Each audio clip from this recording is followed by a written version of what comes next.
Как говори Лелева? Как говори Лелева? Как? На френски ли така говори? Да.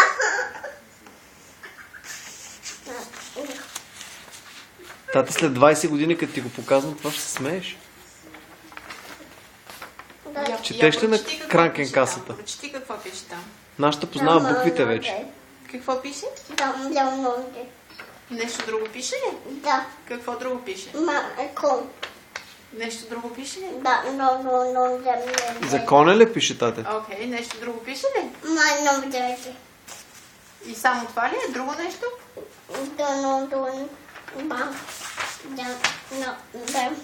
А още нещо пише ли? Окей.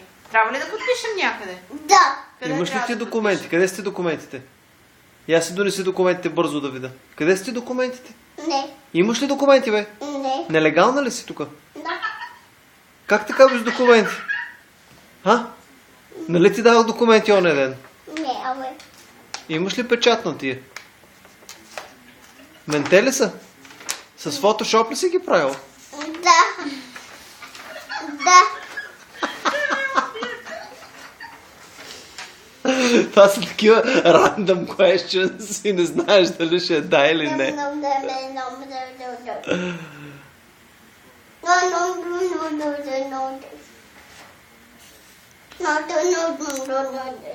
Това ли пише там? Да. Добре. Да, я прочети от другата страна. Я виж какво пише от другата страна. Окей.